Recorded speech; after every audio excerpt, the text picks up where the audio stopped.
everybody, how's it going? Jeff Antoniuk here with Digging Deeper Jazz Videos. If you've joined me before, you know that I'm talking to all the great adult amateur musicians out there, the semi-pros, but I love that there's college students watching these videos and high school students and everything else. I love getting this information out there for you. So this is video number 3 on the topic of enclosures. There's actually going to be a 4th one coming up, but we're kind of putting it all together here in video number 3. Let me play you sort of what we're talking about.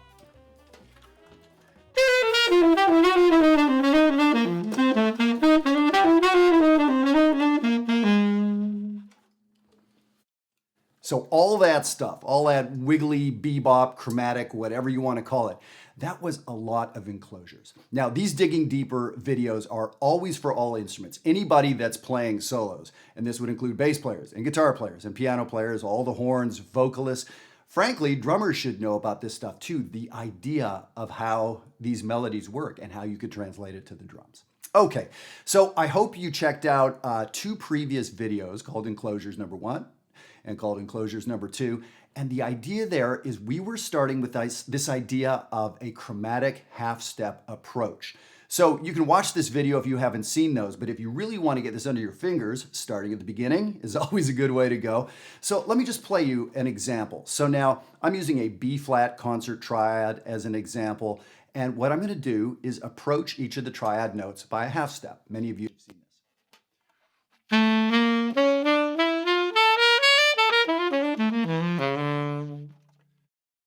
So that sound of approaching by a half step. And again, go back, check out those videos, and you'll understand that tension release idea. So now with an enclosure, that was half an enclosure, I think we could say.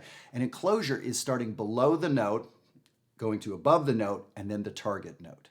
We don't have to start below. We could do it the other direction too. Let's keep it simple for the moment. The idea of playing below a note, above a note, and then the target note. Let me put the sheet up on the screen for you really quickly. You can see in the first example, we are playing above, below, and then the target note. Let me just play that for you.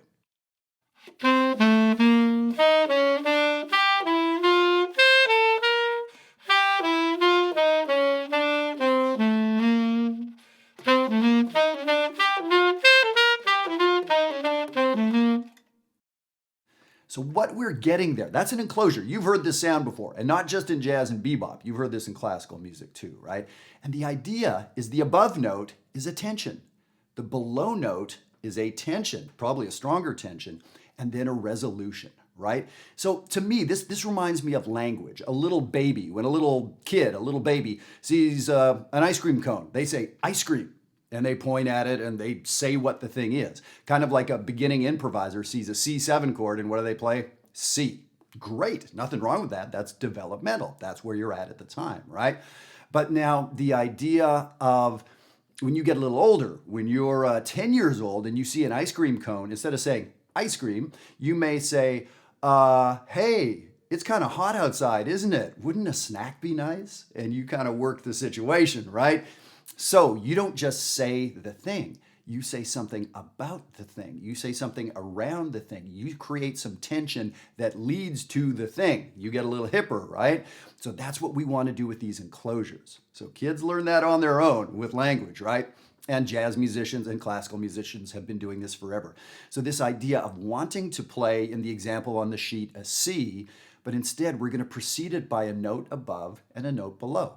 Now, specifically what I did is I said a diatonic note above, meaning from the scale, and a half step below. So again, look at the sheet, and you'll see that the half step below is a real tension. For instance, if we're on a C7, I'm playing a B natural below.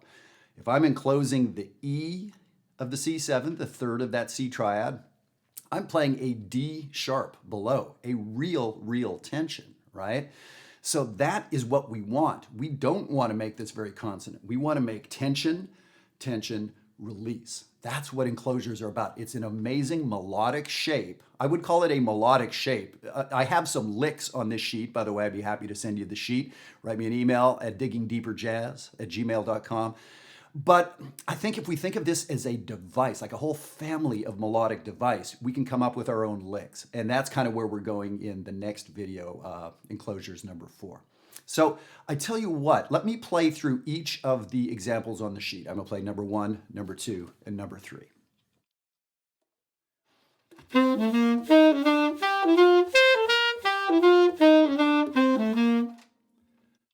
Now, let me play number 2. It's very similar, uses all the same notes, but just sort of a different order. I play through the target note.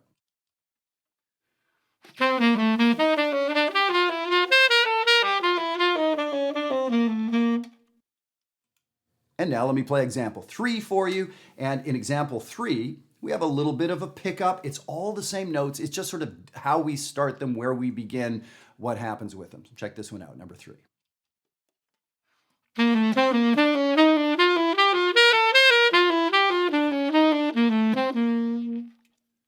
So you've heard this sound before. And now I've written these out as these long chains enclosing the root, the third, and the fifth of a triad.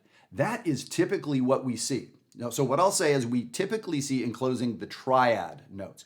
We don't often see enclosing the seventh or the ninth. It's not impossible, we just don't see it as often as we see the triad. So it's really this simple, the idea of take a triad note, play above, below, and then play your target note. It's kind of that simple, right? So I tell you what, let me play you a quick example. What I'm going to do is play some rhythm changes. And by the way, I'm playing B-flat concert. So what you're hearing is B-flat concert. For me, that's the key of C. I don't want to confuse you guys, but if you're trying to play along, you'll see that the sheet is a whole step off. But what I'm going to do is I'm going to play rhythm changes. I Got Rhythm by George Gershwin. I'm going to improvise a little bit. And instead of playing all those chord changes going by, I'm just going to be playing over the A sections of rhythm changes. 1, 6, 2, 5, 3, 6, 2, 5. Can't believe I just sung for you, but there it is. Over those chord changes, I'm not playing any of them. I'm going to be playing Enclosures in the tonic key in B-flat concert in my key of C. So it's pretty amazing. Any of these 3 licks is what I'm going to be playing. So let me put this sheet back up so you can sort of see what I'm picking from, but everything I'm improvising is going to be picked from this material.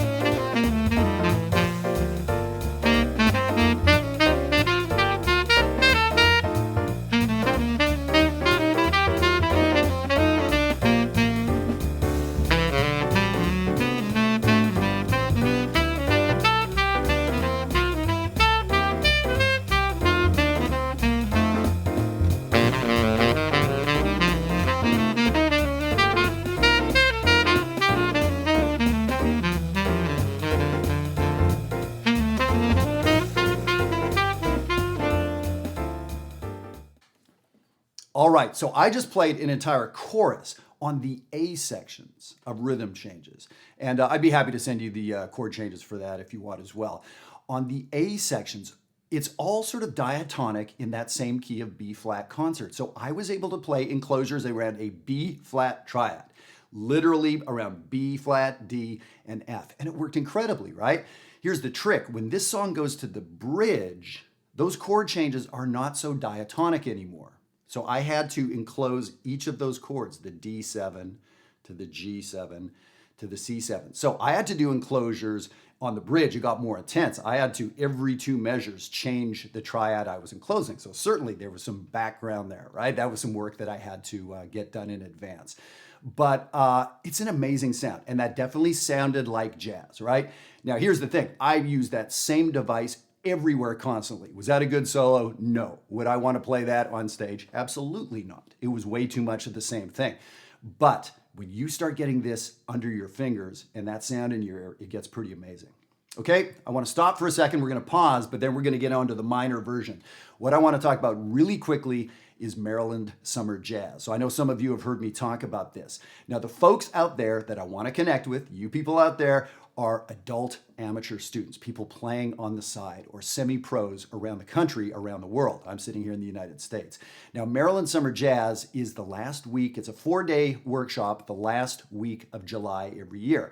This year, 2018, We are meeting July 25th through 28th. I would love for you to attend. So go to the website, check it out.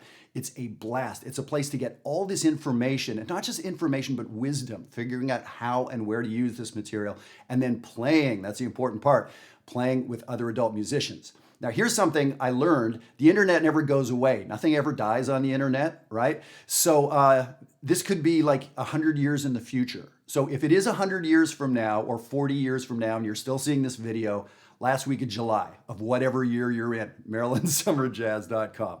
Okay, so now the second page of this PDF I'd love to show you, we talk a little bit about minor enclosures too. So minor enclosures are just the same. So if I want to enclose a minor triad,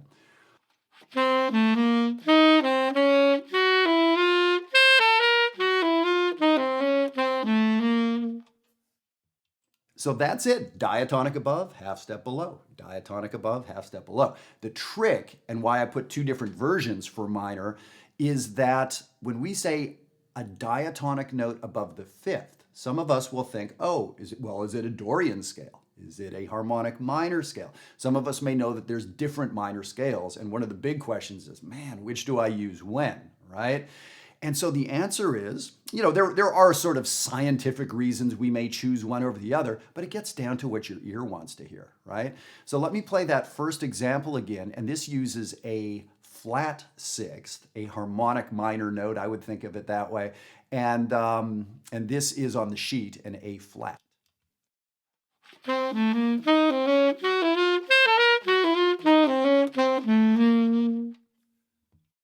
All right, now the second version on the sheet, I use an A natural. So maybe this may be more of a Dorian sound or a melodic minor sound. To me, it's a brighter sound.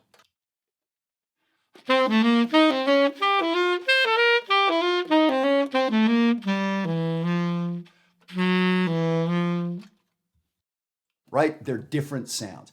And people are always asking, well, which one do I use when? And yes, we will study theory and the theory will guide us. But the bottom line is if you're cooking, should you use salt or should you use pepper? Sure, you could read a book about salt and pepper, I suppose. How about experiment? How about try it out? And yeah, you may ruin a dish where you put too much salt in it, but now you learned, right? So when we're playing jazz, we don't ruin food. That's one of the best things about playing jazz. The food is safe. So this enclosure stuff. So again, to recap, we started off with two videos just talking about the half-step approach. On some instruments, on most horns, these half-step approaches are really technically demanding. On guitar or bass, a little less so because we graphically see what's going on. On the piano, a half-step approach isn't a big deal, although the fingerings get to be a big deal, right? So we spent two videos, and I hope that you did that work of getting this under your fingers. So now, when we expand it to this surrounding a target note idea, that's where we're at, right? Now, here's the thing. There's going to be one more video, and we're going to talk about application of this a little bit more. And some of you may be wondering, well, is it always a note above and a note below? Could it be two notes above or three notes below? The answer is yep, all that stuff. So enclosures are fantastic. So now that you know this sound a little bit more,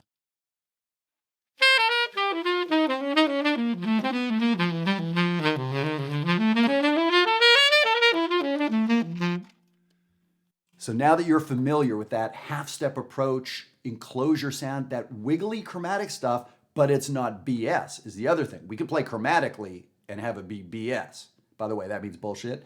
For those of you not working with the initials, this is not that. This is all functional. It's amazing, amazing stuff. So I want you to understand it. I want you to practice it on your instrument. And as far as getting that bebop, post-bop sound, this is where it's at. And all the styles of music since are, of course, informed by this. So, hey, thank you very much for tuning into this video. Like I said, I hope you'll check out the earlier videos on enclosures to sort of get you up to speed on this. As always, I'm happy to send you the PDF. So send me a quick email. And please do consider attending Maryland Summer Jazz. There is so little around the United States and Canada, let alone other places on earth, for adult musicians. This is built for adult musicians. This isn't one of those camps, like most others, where it's for high school kids and adults are allowed to attend. That ain't it. You're not allowed to attend. We built this for you. It's the other folks that aren't allowed to attend. So I really hope we'll see you at Maryland Summer Jazz. And, and they make boats these days and airplanes. And I think there's even a Star Trek transporter. I think they have that technology. I'm not sure. I'll check on that. But, no excuse. I know you live in South Africa. Yes, I know you live in Oslo. But I still want you to come to the Washington, D.C. area for Maryland Summer Jazz. All right, you guys. Take care. Catch you next time.